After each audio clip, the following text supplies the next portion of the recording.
Hello and welcome to the TOC podcast. I am your host, Owen Osinde. Today we are joined by Troy Crossfield, who is the founder and co-president of Crossfield House Productions. We're going to be talking about his life into arts, his films that he's done, and the stories that really move him each and every single day. And lastly, we want to give thanks to our sponsor, BDC, for making this happen. Tune in for a great episode today with Troy. Let's get to it.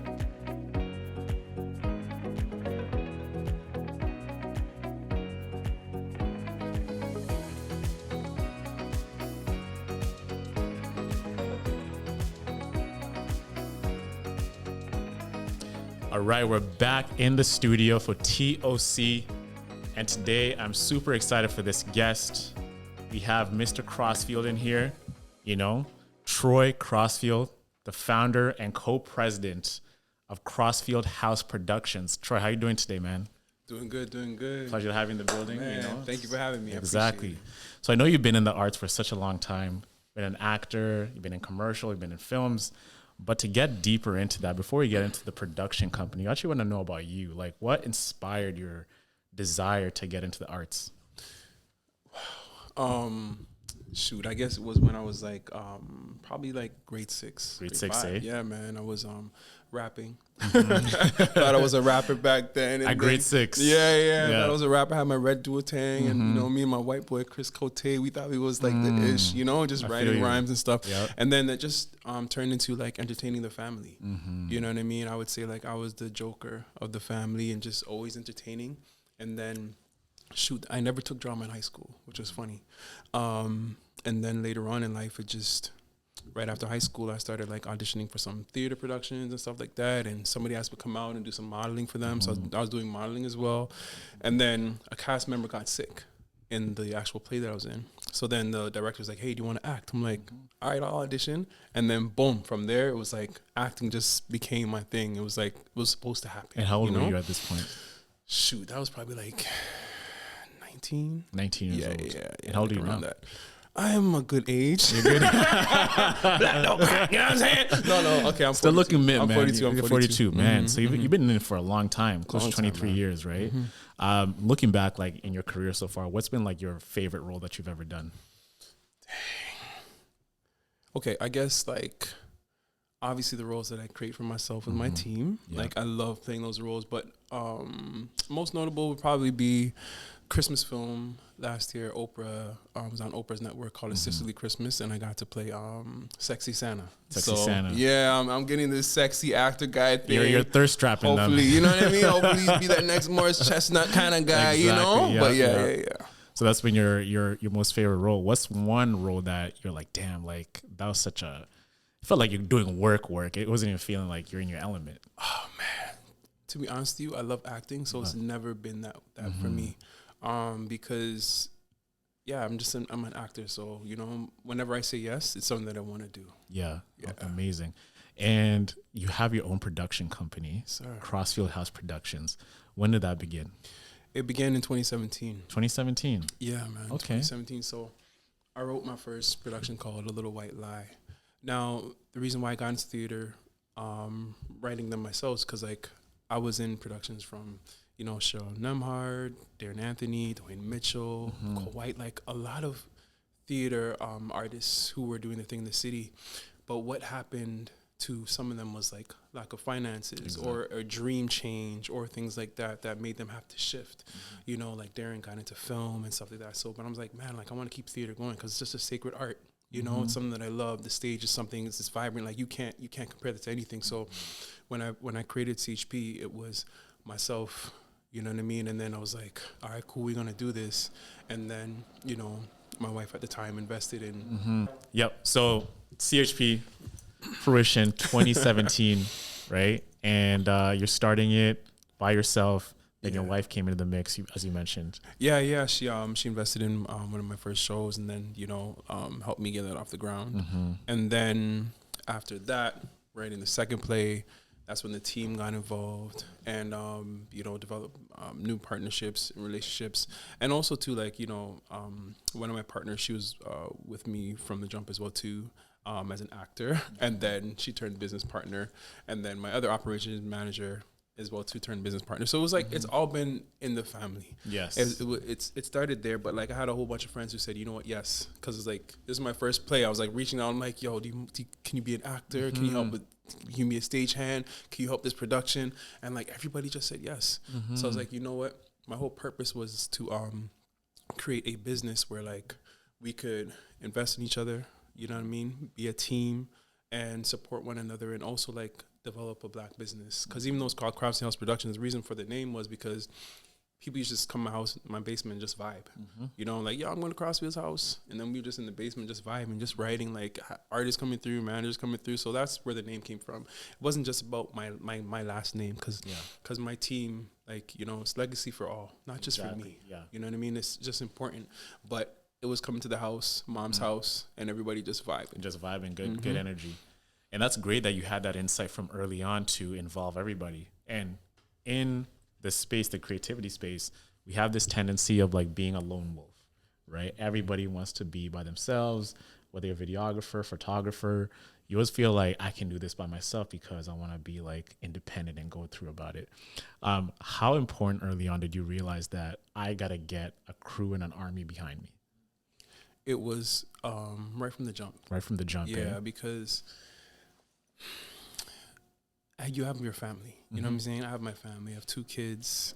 You know what I mean? Like, I have my family, like 2 kids, a wife, the whole shebang. And it's just like, when you are dreaming, not only do you need the support of them, you need the support of your peers. You need the support of others around you. You need community, because like, it's just like raising this child. You know what I mean? I need a village. I need all my peers as well too to help raise my children. It can't just be me. You know what I'm saying? And like, for business, it's the same. You know, so I had like partners who were actors at the time. Shareefa Osbourne, Tisha Reed, Adela Carter, Tasha Harris, they put up their hand in certain levels of functionality at the time for the first show, and then it just became this natural thing of, hey, do you want to help see this thing grow? Because like, I can't do this by myself. You know, like Shareefa, she's a phenomenal actor and very smart business acumen wise, and also she's a head costume designer as well too for like film and TV, so it just made sense. Tisha Reed, you know, her and I went to high school together. She's really good at operations, managing stuff, so it just made sense. Adila, marketing, Tasia, writing, so it just made sense. And like, a lot of people don't understand that, like, me, how I've always been, even in the music game and stuff like that, if I'm making 1% of something, it's better than 0% of nothing. You know what I'm saying? And like, having a team, it allows you to be like, yo, let's expand, let's go after grants, let's go after these things. Because like, if I was just gonna be like pride, like, you know, let me just do this by myself, it will sink you. You know what I'm saying? And it also goes slower too. It goes slower. Like, you can be putting all your energy into one thing by yourself, but imagine with multiple forces all working towards the same goal. Exactly. And did they financially contribute to the whole organization? Yeah, absolutely. Yeah. You know, absolutely. It just became a team thing like, hey, this production's getting off the ground. We need this amount of dollars. You know what I'm saying? So it just became this thing of like, all right, cool. Let's get grants together. Let's put in some money together out of pocket. And then that's where we started to really see things take off. Yeah. There's like one quote by, I believe it's Kevin O'Leary. It was like a Shark Tank pitch. And this one founder was holding on to like 100% of his business, but the valuation was like, okay, if you still keep your business, you have 100% of like a small pie.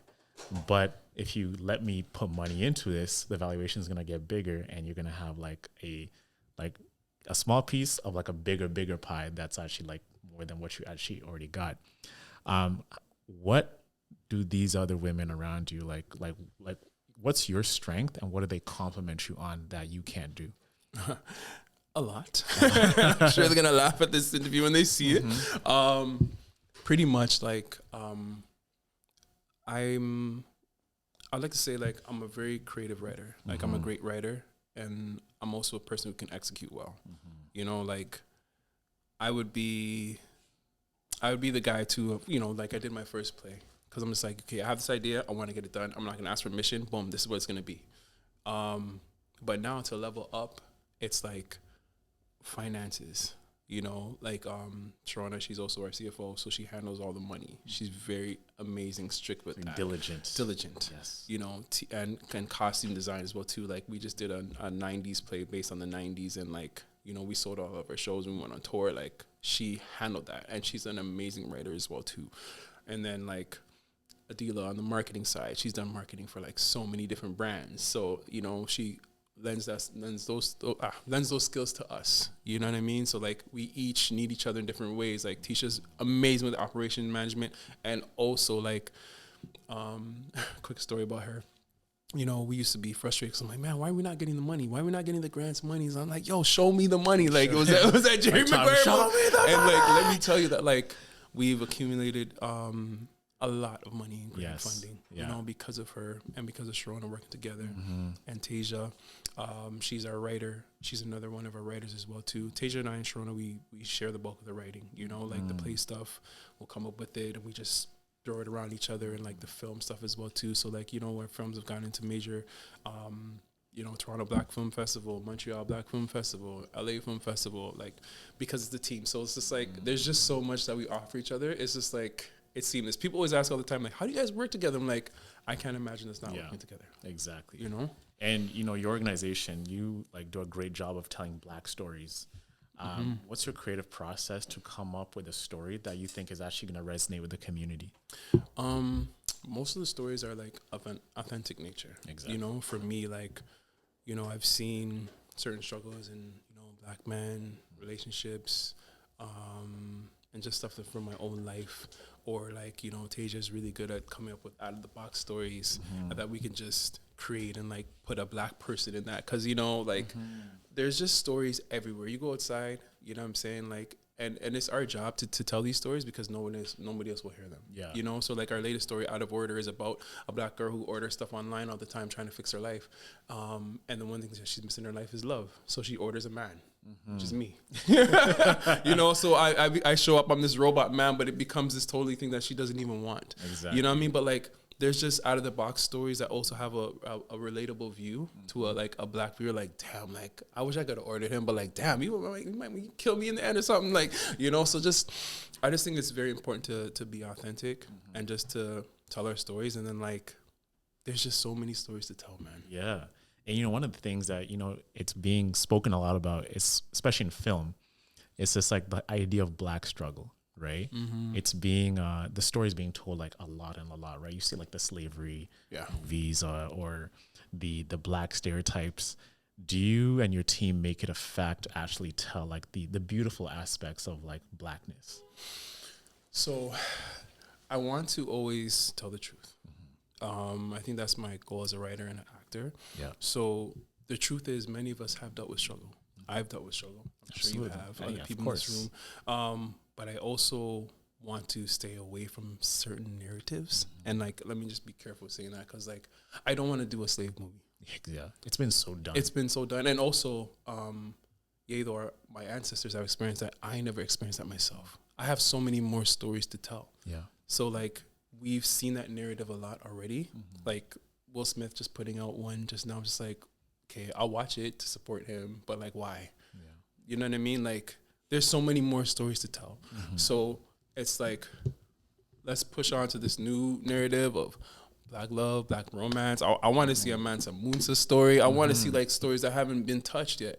You know what I mean? I want to like, there's so many things that I want to write. So just to answer your question, we definitely do touch on some issues, but like some stuff that had never been heard of. Like Soap Dish, for example, our film that got into the Toronto Black Film Festival, Montreal Black Film Festival, it was called Son of a Pedophile, because that's an unspoken thing in the Black community. Yeah. You know what I'm saying? Like fathers who've made those decisions, and like, you know, how the children deal with that stuff. It was a very, very powerful film. It's an idea of struggle, but at the same time, we don't talk about that. So I want to talk about things that we don't talk about, because there are those things that happen in our households that we're not speaking about. You know what I mean? And like, it was just such, even a movie, like people are like, oh, we don't want to talk about this stuff. I'm like, because I'm making you uncomfortable. Exactly. That's my job. Yeah. As an actor, as a filmmaker, as a writer, I want to make you uncomfortable. Yeah, we'll do the Black love stuff, and we'll do like the women empowerment stuff and the Black man empowerment stuff. We'll do that stuff too. But like, some struggle I will address, because I want to make us uncomfortable. And that's interesting too, right? And for you, when you're touching those like delicate topics, how do you function on your day-to-day period when all your mind is just being consumed with this one thing? Like, how do you go back and forth, like seeing your kids and being happy, but then subconsciously you're thinking about this story that is very, you got to be creatively in tune with it, and you're being in this state of mind, which is like actually, for example, like the pedophile story, right? How do you transition between in and out? Because that's an art as an actor, just to be acting, and then I'm actually being Troy right now. Yeah. It is tough some days, but the reason why we pushed forward with that film was to highlight the issue of the quietness of that being in the Black household. And I got to play the son in the film, and Carlos Morgan, he's an amazing actor. He got to play my father. And the reason why that story was so important, because when the cameras went off, we were both crying. Really, eh? Because we both dealt with, you know what I mean, abuse and struggle from fatherlessness, and also like it was just a powerful moment. And I have a son and a daughter, and and sisters who went through some things as well too. So it's just like we had to tell that story so that in our real lives we could deal with those issues as well. Because if we don't talk about it, man, like I would have never known. You know what I mean? Like people were dealing with these issues. And to be honest with you, a couple people did leave the theaters because it was uncomfortable for them. You know what I'm saying? So it's just like, I'm not saying that I did my job. I'm just like telling you like, yo, like there's a lot of ish that we don't talk about. Yeah. And we need to. And for me, when I'm Troy the actor and Troy the father, it's the same. You know what I'm saying? Obviously I put on my actor hat and I do my actor's thing. But when I'm a father, I'm like, yo, like, this stuff will never happen to you guys because I love you so much. Absolutely. Yeah. So, yeah. I hear you, man. And kudos to you for that. To have like that obligation, you feel like as a duty to tell these stories, and it takes a lot of courage. Yeah. Yeah. Shifting the conversation, there's like also like a songwriting part of you, right? Like you manage artists. Yeah. You've worked with a lot of people. Share with us about that journey into that space, man. Oh man, so I pretty much signed my deal with Sony Music probably like I can't remember what year it was, but I was signed to Disturbing the Peace. Ludacris and Sony moved to Atlanta. I was always writing. I was a rapper, had songs on the radio and stuff like that. It was this group called Untitled, and I was working with a lot of producers back then, T-Minus, Boy One Down, all those guys. So anyways, took my talents to Atlanta and got a record deal out there. And then I was working with a group that was signed to Disturbing the Peace at the time, and I was also working with their other artists. So it just bloomed and blossomed. And of course, like I've built up a lot of relationships in the music industry and mentors from that as well too. And then now because of that, I'm able to lend those talents and those resources to other people, managing them, like, Swagger Rite and, recently Just John and a few other people who have seeked out to me for management. And like, they've signed to label deals and stuff like that. Cause like, I just want to always want to help people. You know what I mean? I want to see them do well in life. And it's crazy because like you never know who you're going to help, So it's just like a couple kids who I've helped have gone now to produce records with T-Minus, and they're actually up for billboards in the new year. Yeah. And, like J. Cole's song, Kevin Hart was produced by Mark Pelly, a guy who I connected with T-Minus. So like I put a lot of pieces together, I'll admit that I don't enjoy managing artists because managing people is babysitting. I was going to ask you, like, how do you manage the production? How do I manage my life? How do I manage my life? How do you manage that, man? That's crazy. It's a lot. Yeah. You know what I mean? But I've just also put systems in place in my mind. Yeah. And it's allowed me to get the help that I need. So, now this new music journey is me actually starting another company as well too, just for that. You know what I mean? Because I want to get artists to the top level where they need to be, and then get some other stuff. As we work towards wrapping up, as we look at to 2023, what's one goal that you want to accomplish for your production company? I would love for us to have a feature film and a TV series pitched to a network. That would be, those are top goals for me. That would be top goal. Well, from the way things are going, I just don't see how you cannot achieve that. So the power's all in your hands, man. Where can people find you? On my Instagram at Troy Crossfield or Crossfield House Productions. That's our company. Okay, sounds great. Well, ladies and gentlemen, thank you for tuning in to the TOC podcast. I'm your host, Owen Osinde, and I will see you on the next one. Thank you for having me. All right.